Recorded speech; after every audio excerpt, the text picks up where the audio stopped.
시청자 여러분 안녕하십니까? 김동수입니다. 카이스트 학생들이 윤석열 대통령 탄핵 반대 시국선언이 열렸는데요. 첫 번째로 나온 학생이 산업 및 시스템공학과 2021학년도 학번인 김도훈 학생이었는데요. 이 시간에 김도훈 학생이 시국선언을 한 내용을 여러분에게 전해드리겠습니다. 제가 들어보니까 상당히 감명스럽고요. 정말 요즘 젊은 아이들이 참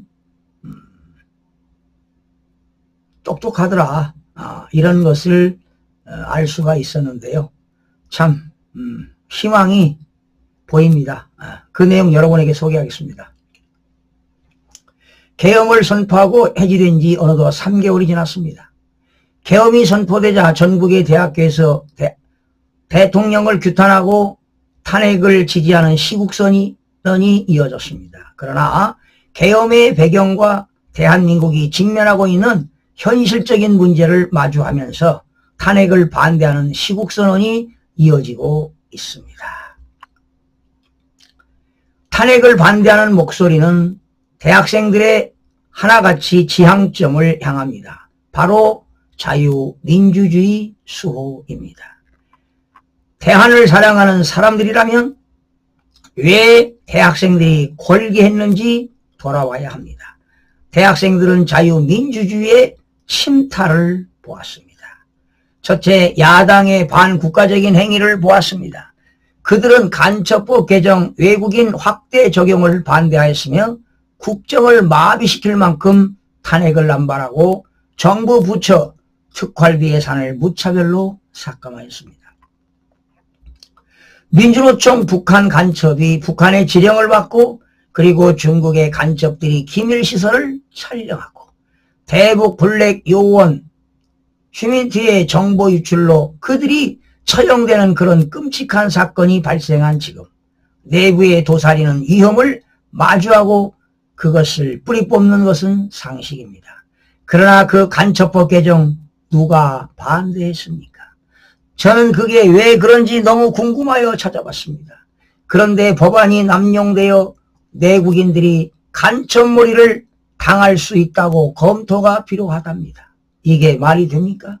하루에 수십 개의 법안도 찍어내듯 만들어내는 민주당이 왜 이런 데는 그렇게 신중하답니까? 얘기 나온 지가 언젠데 아직까지 액션이 없답니까? 야당이 자기의 마음에 안 든다면 발의한 탄핵수가 무려 29건입니다. 이상민 행정안전부 장관, 이준석 방통위원장, 박성재 법무부 장관 등 윤 정부가 출범하기 이전 그 모든 탄핵안 수보다 많은 탄핵을 윤 정부 기간 동안 발의했습니다. 그 중에서 서울지검장, 감사원장을 비롯한 여러 검사들의 경우 야당 대표 이재명을 수사했다는 이유만으로 탄핵의 심판대에 올라왔습니다. 현재 야당이 탄핵을 진행하는 모든 공직자들은 탄핵 심판들이 전부 기각이 된 상태입니다. 이것은 신중했습니까?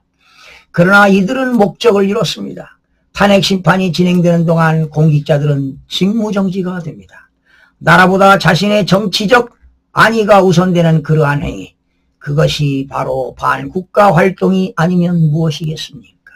둘째, 자유민주주의의 기본이 되는 선거 그리고 그것을 감독하는 선관위가 부정부패의 온상이었습니다. 너무나도 잘 알다시피 채용비리, 보안 취약의 문제 너무도 유명합니다. 이런 선거를 제대로 관리하라고 뽑아놓은 직원들은 선거철에 휴가를 간답니다. 이런 선거를 비판하고 선관위가 총괄한 선거에 대해서도 의문을 제기하는 것은 상식인 건데 아참 이상한 것 같습니다. 그러나 이러한 선관위를 야당은 감쌉니다.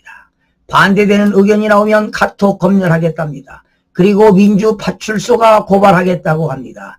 카이스트 이틀막 사건으로 분노했던 분들께 묻습니다. 여기에도 분노하시겠습니까? 이번 계엄의 부정선거가 아주 중요한 화두지요.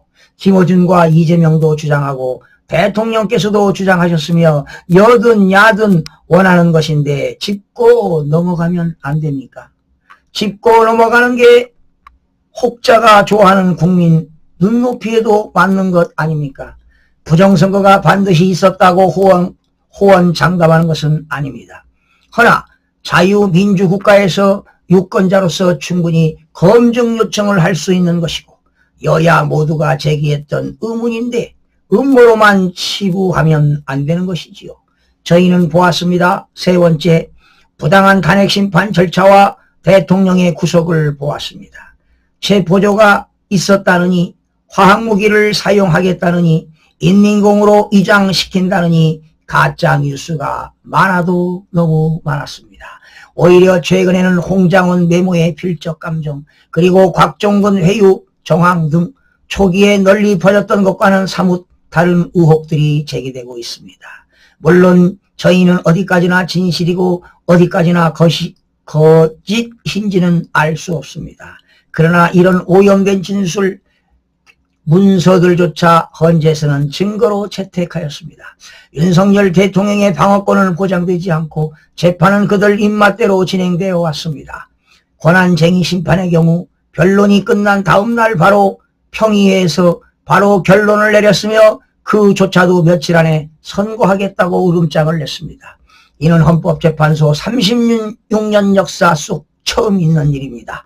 우리 법연구회 그리고 국제인권법연구회는 어떻습니까? 법원 내부의 소수일 뿐인 그 조직이 법원과 헌법재판소를 장악하고 있습니다. 오랜 기간 쌓아온 헌법재판소의 권위와 신뢰를 거듭찬 것은 헌법재판소 자신입니다. 자, 그리고 말씀 안 드릴 수가 없죠. 9번째 헌법재판관으로 공방이 생기는 마은혁은 사회주의 국가와 전복조직 인민노련의 핵심 멤버였습니다. 마찬가지로 우리 법연구회였습니다. 대한민국의 자유민주적 기본질서를 부정하는 그런 사람은 헌법재판관 자격이 없습니다. 또 며칠 전 좋은 소식이 있었죠. 대통령 구속이 취소되었습니다. 판결문에는 이렇게 적혀져 있었습니다. 형사재판 절차가 진행되는 이 사건에 있어서 절차의 명확성을 기하고 수사 과정의 적법성에 대한 의문의 여지를 해소하는 것이 바람직하다. 법적 해석을 따를 때 공수처의 수사의 문제의 소지가 분명히 있었다는 것입니다. 민주당의 모 의원은 이렇게 말했습니다. 총을 맞더라도 구속영장을 집행하라. 이제는 그만하십시오. 사기 탄핵은 한 번으로 좋겠습니다. 우리는 명심해야 합니다. 대통령 탄핵 심판은 단심제입니다. 이미 저질러지고 나서 후회해봤자 바뀌는 것은 없습니다. 대한민국의 그 누구도 법치를 무시하고 국민 주권으로 선출된 그런 대통령을 끌어내릴 자격은 그 누구도 가지고 있지 않습니다. 여러분 이제는 속지 맙시다. 민주당이 만들고자 하는 사회는 25만 원을 주고 생색을 내는 배급사회입니다. 5.18 특별법과 사상특별법으로 역사를 자기 입맛대로 해석하고 그것은 제한하는 억압사회입니다. 국회 증언법과 노란봉투법으로 기업을 망치는 태보사회입니다. 여러분 대한민국은 이념적 기로에 서 있습니다. 그 한복판에 서 있습니다. 자랑스러운 대한민국은 북한 공산 전체주의 세력에 맞서 자유의 정신을 지킨 훌륭한 나라입니다. 다부동 전투와 인천 상륙작전이 대한의 가슴을 뜨겁게 하였고 자유를 전복하려는 불의에 맞서 국경을 초월해 함께 맞서 싸운 순간들은 찬란하고 정의로운 역사로 기록되었습니다. 저는 카이스트인으로 구국의 심정으로 간명한 메시지를 전합니다. 나 김도훈은 자유민주주의를 지지하고 자유 대한민국을 지지하며 우리는 물러서지 않을 것입니다. 감사합니다. 김도훈이었습니다. 여러분 얼마나 멋집니까? 우리 젊은 대학생들이 얼마나 영리하고 똑똑합니까? 정말 멋집니다. 여러분 이 김도훈 학생에게 박수를 보냅니다. 그리고 이어서 계속 카이스트 학생들의 발언이 이어졌는데요. 첫 번째로 김도훈 학생의 시국선언을 여러분들에게 전해드렸습니다. 틀린 말이 하나도 없습니다. 다 이 학생들이 옳고 그런 말을 전했습니다. 우리 기성세대인들 반성해야 할 것입니다. 시청자 여러분 고맙습니다.